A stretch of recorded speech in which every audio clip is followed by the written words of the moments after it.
El equipo actuó muy rápido.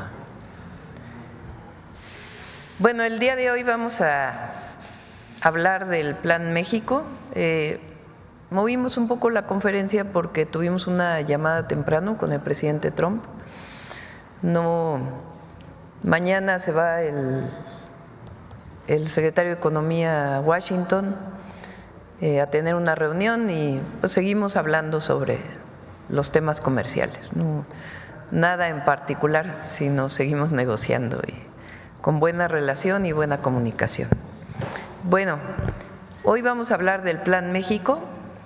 Va a presentar el secretario Ebrard, secretario de Economía, el tema de los polos de bienestar que hemos estado anunciando. Sale publicado hoy en el Diario Oficial de la Federación una serie de incentivos y de polos que ya estamos poniendo para que empresarios privados puedan invertir en México bajo cierta organización, orden y a partir del objetivo del bienestar, más allá de la propia inversión. Va a presentar eso y además los datos sobre inversión extranjera directa, que es buena información, como lo mencionamos el día de ayer, y el secretario de Hacienda, Edgar Amador, va a presentar algunos indicadores de la economía mexicana que son buenos indicadores, y están aquí Luz Helena González y Vidal Llerenas también para informar sobre el Plan México. Adelante, Marcelo.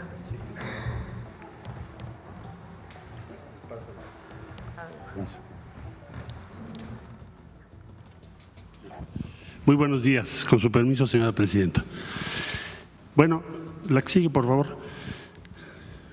Se ha hecho un trabajo ya de varios meses muy intenso para ubicar los polos de desarrollo económico y del bienestar o para el bienestar que nos ha indicado la presidenta Sheinbaum. Tiene que ver con desarrollo de sectores económicos estratégicos para nuestro país que están ya establecidos en el Plan México.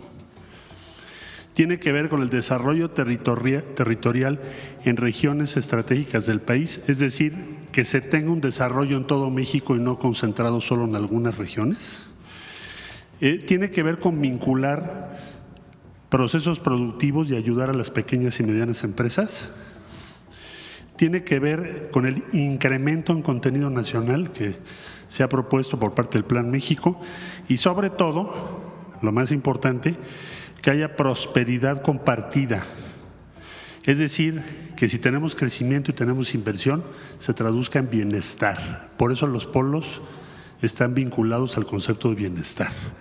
La que sigue, por favor. Y bueno, hay una serie de incentivos fiscales, pero no sé si los vaya a presentar, ¿no? Entonces, la inversión, a ver si tienes el de inversión extranjera, que me pidió la presidenta. Muchas gracias. La siguiente, bueno, también me pidieron que les informara a ustedes de la inversión extranjera. La siguiente, por favor. ¿Cómo va la inversión extranjera? Pues la siguiente, nos saltamos eso. Gracias, yo creo que es lo importante. Esto es cómo viene evolucionando desde 2012 la inversión extranjera directa en México. Como ustedes verán, el último dato es 21.4 miles de millones de dólares, es el más alto histórico que hayamos tenido, 21.400 millones de dólares. Esto crece respecto a todos los años anteriores. Es muy buena noticia porque es un trimestre que ha sido complejo en el escenario internacional y sin embargo esta inversión que creció en lo que llevamos de 25 respecto a los años anteriores significa que tenemos más reinversión y más capital llegando a nuestro país por todas las vías. Es muy buena noticia. La siguiente, por favor. Y nada más una reflexión para cerrar. El máximo histórico de la etapa neoliberal en México fue en 2018 y fue 9.500 millones de dólares. 2018. Fue su máximo. En la cuarta transformación llegamos este año al máximo histórico que son 21.400 millones de dólares. de inversión extranjera directa. Creo que es muy buena noticia. Muchas gracias, presidente. Gracias, Marcelo. Adelante. ¿Quieres aquí o allá?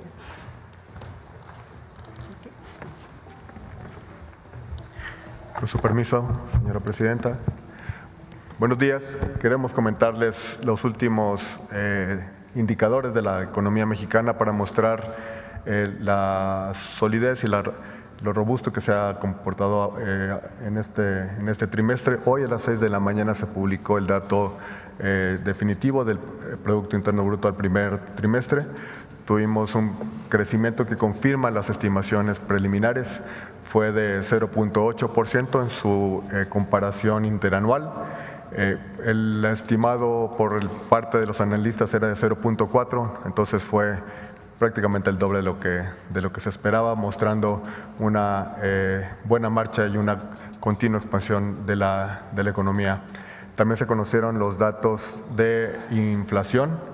Los más recientes muestran que estamos dentro del índice de variabilidad del Banco de México, dentro del margen del Banco de México para la inflación subyacente, que se reportó en 3.97%.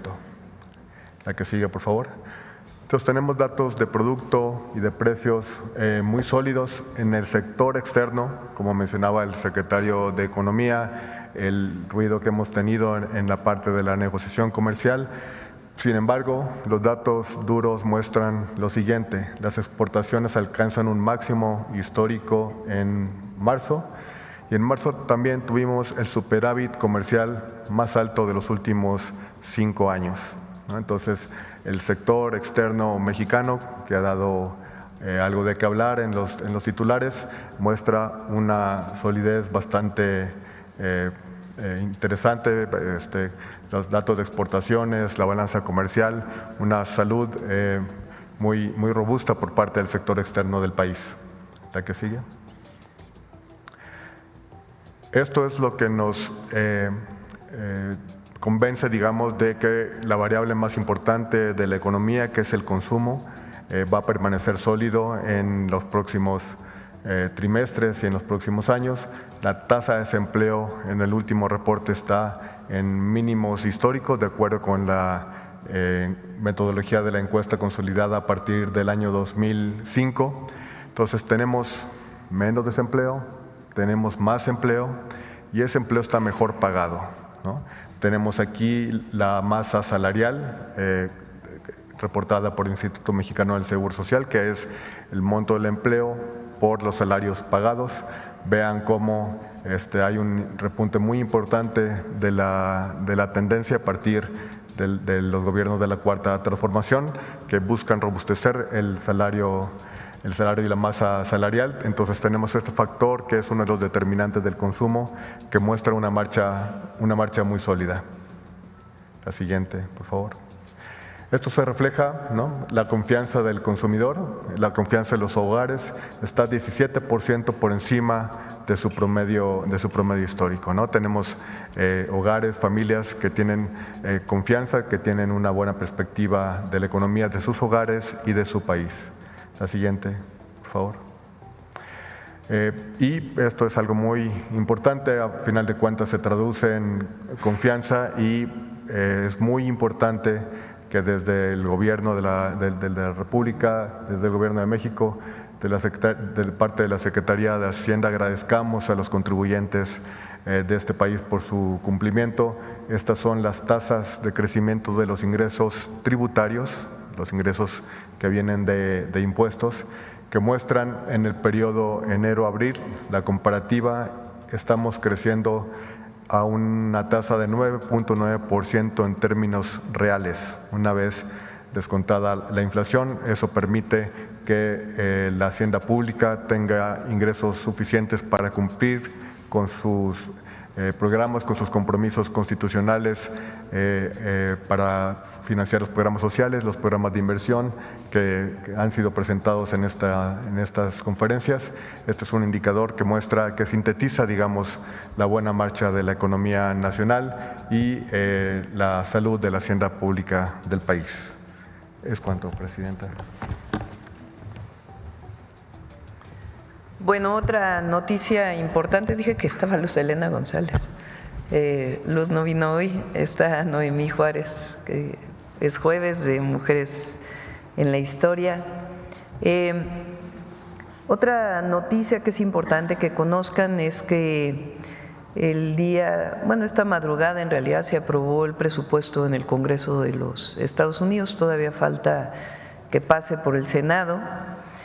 Y el trabajo que hemos estado haciendo, aquí agradecer al embajador de México en los Estados Unidos, Esteban Moctezuma, que ha sido muy importante, a los senadores que fueron y el trabajo que hemos estado haciendo público.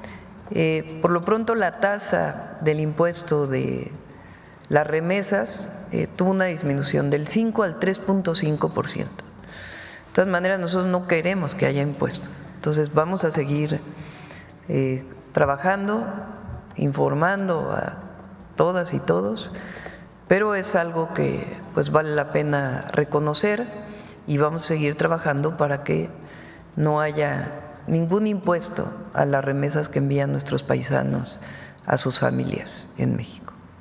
Bueno, esta es la información y ahora sí vamos a las preguntas, ahora sí de manera directa y presencial. Acá. Buenos días, Presidenta. Saludarla, Aurora Castillejos, Canal 14, también Altavoz Radio y TV Migrante. Ya también a partir de este mes, saludar a todos mis compañeros, a todo el gabinete que se encuentra este día.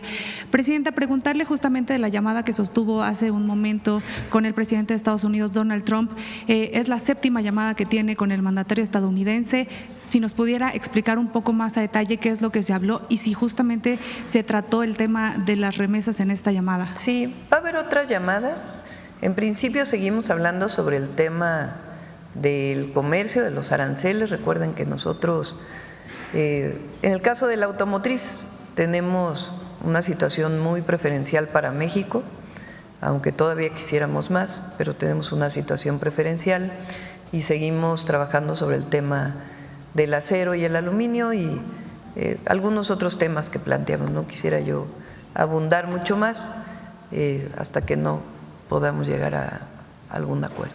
Claro, ayer también nos anunciaba a través de redes sociales que se reunió con fabricantes de acero y de concreto para acordar precios accesibles en tema de vivienda en nuestro país.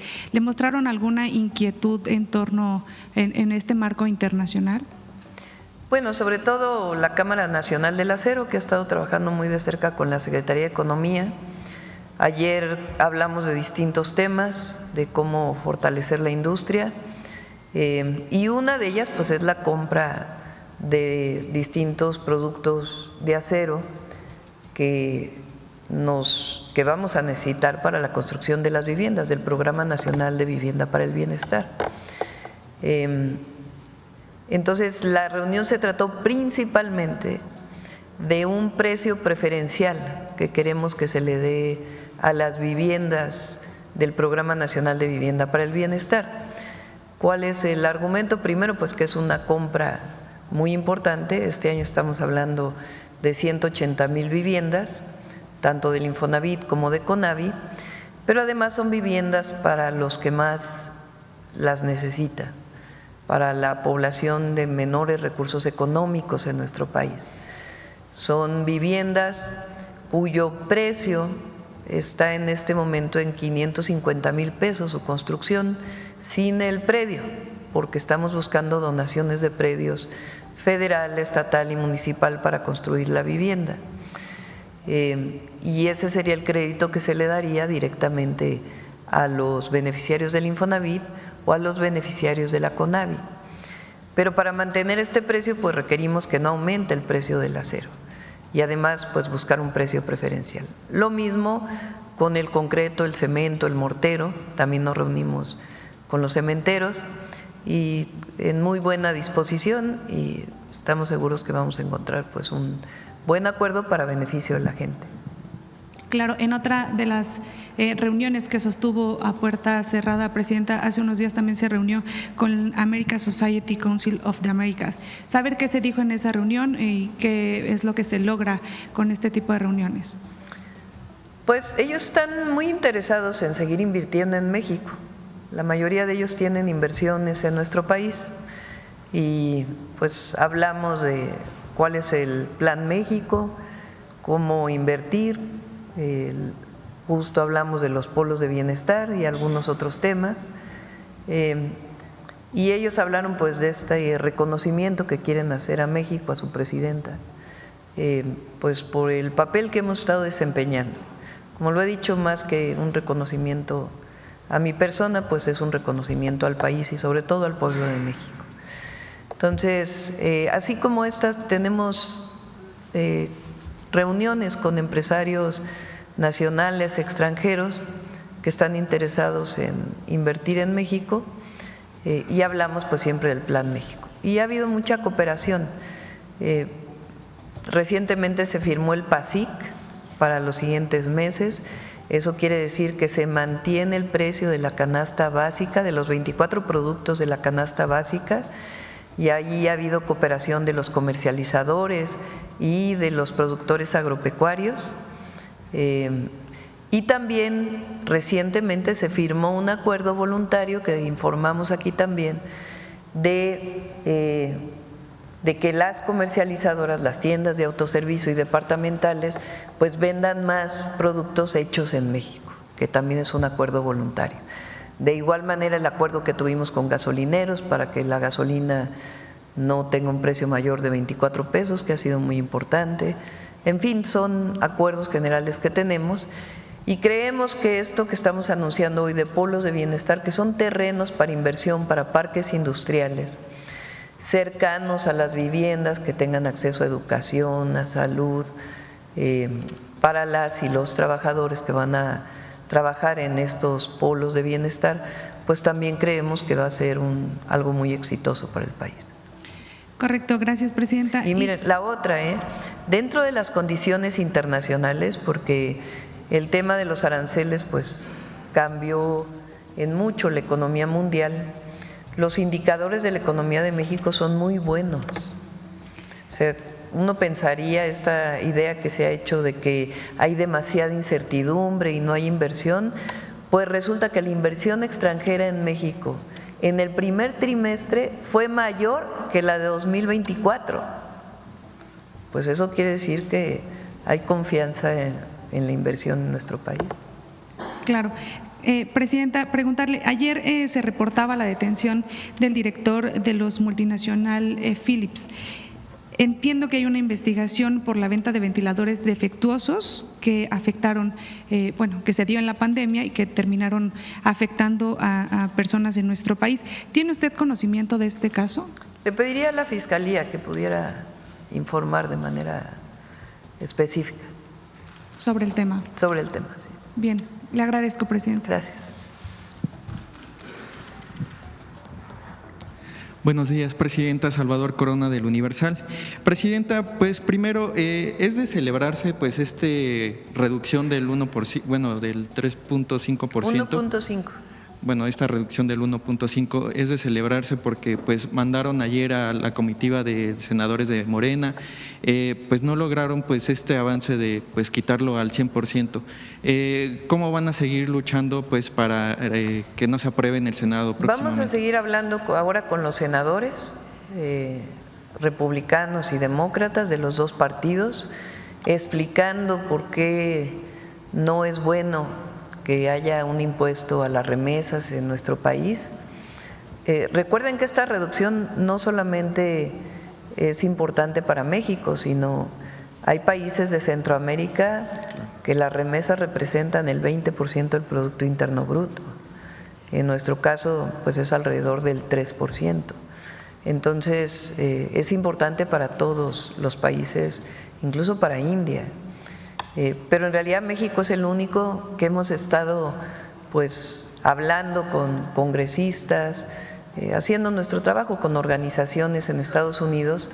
También los paisanos estuvieron enviando cartas, correos electrónicos, posteando en las redes, y vamos a seguir trabajando sobre este tema para que pues no haya ningún impuesto a los aranceles, y en particular con México, pues porque además hay un convenio que establece que no debe cobrarse 2 veces el impuesto, que es discriminatorio.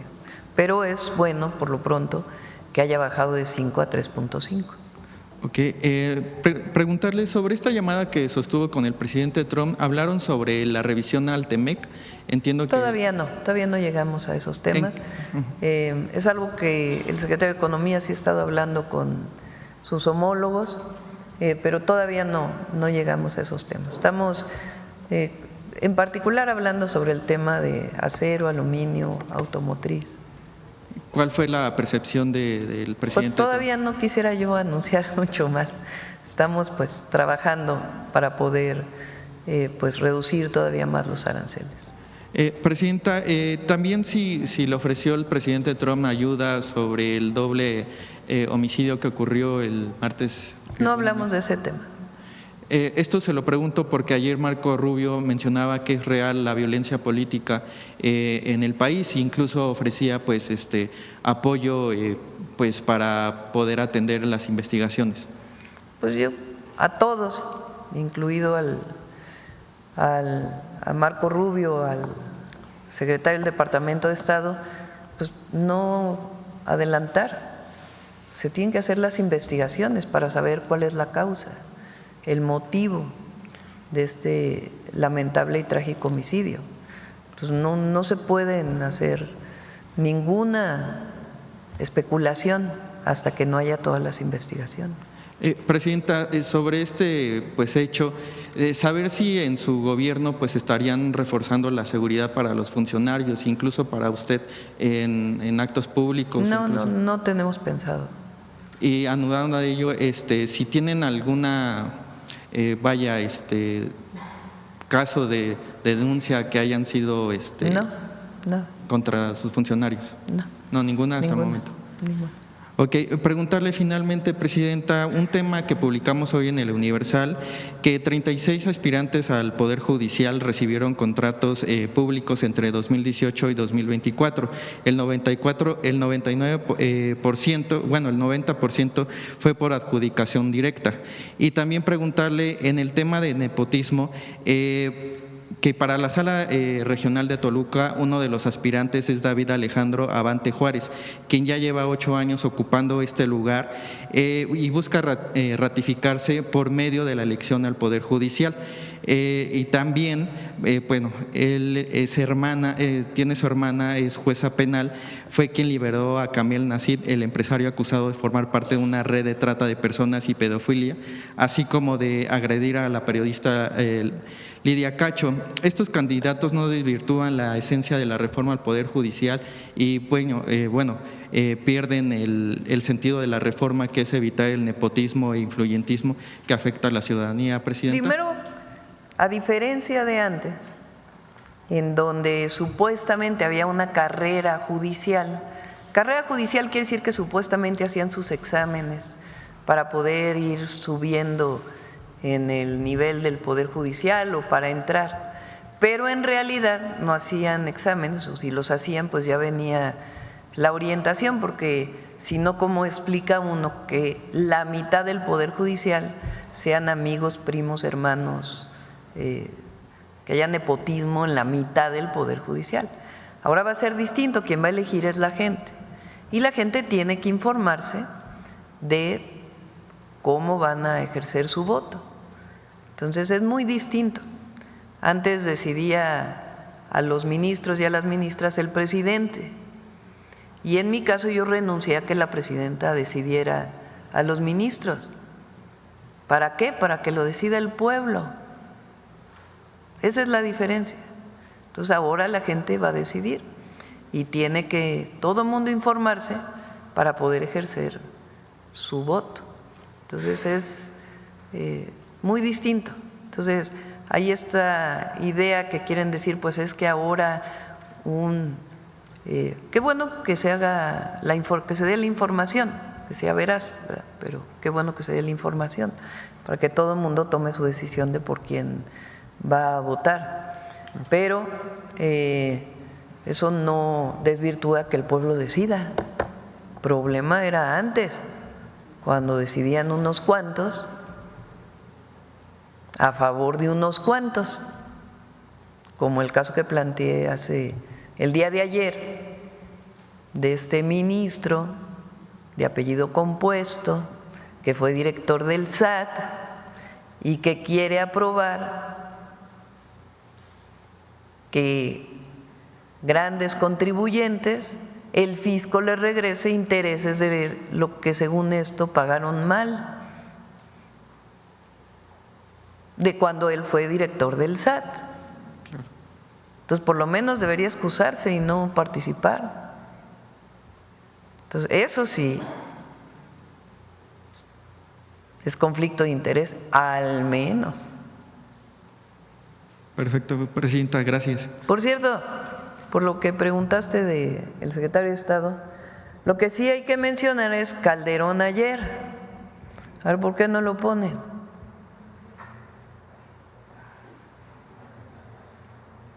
Porque, a ver dónde está el… Calderón preocupado porque no habrá intervención en América Latina de Estados Unidos. Así lo afirmó el expresidente mexicano en un seminario organizado por el Grupo Libertad y Democracia, un foro político de líderes. Completo, a ver, ponlo. Bueno, ese y luego el otro. Y mientras en México estamos preocupados por poner límites a las presiones sobre la soberanía del país en un momento que, pues sí, hay que decir, está complicado. El expresidente Felipe Calderón exhibió su preocupación, pero por el hecho de que con Trump no habrá intervención en América Latina. Ver para creer.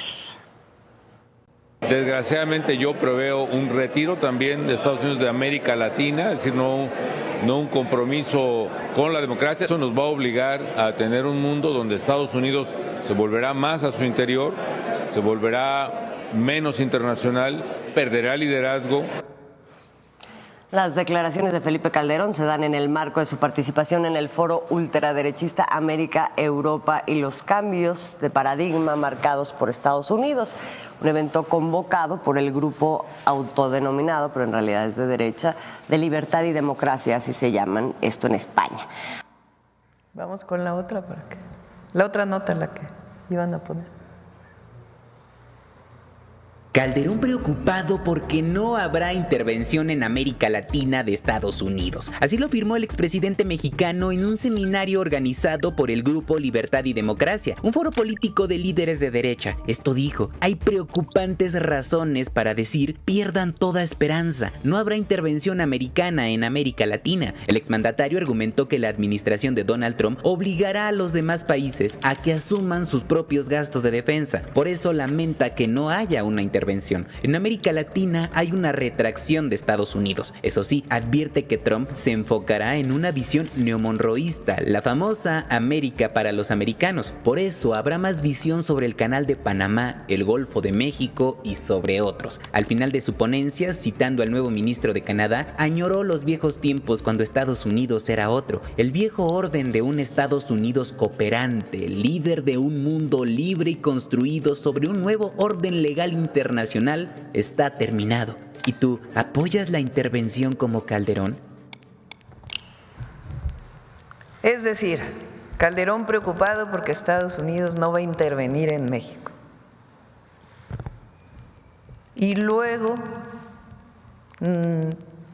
nos critican cuando decimos que en el periodo de Calderón es cuando más intervencionismo hubo. Entonces, ¿cuál es nuestra posición siempre? En la relación con Estados Unidos, respeto, colaboración, coordinación, sin subordinación. Ahora sí, ¿cuándo hubo subordinación? ¿Cuándo hubo intervención? Está como el haya sido como haya sido. Ahora sí que lo dijo él mismo, nadie más. Vamos con la siguiente pregunta.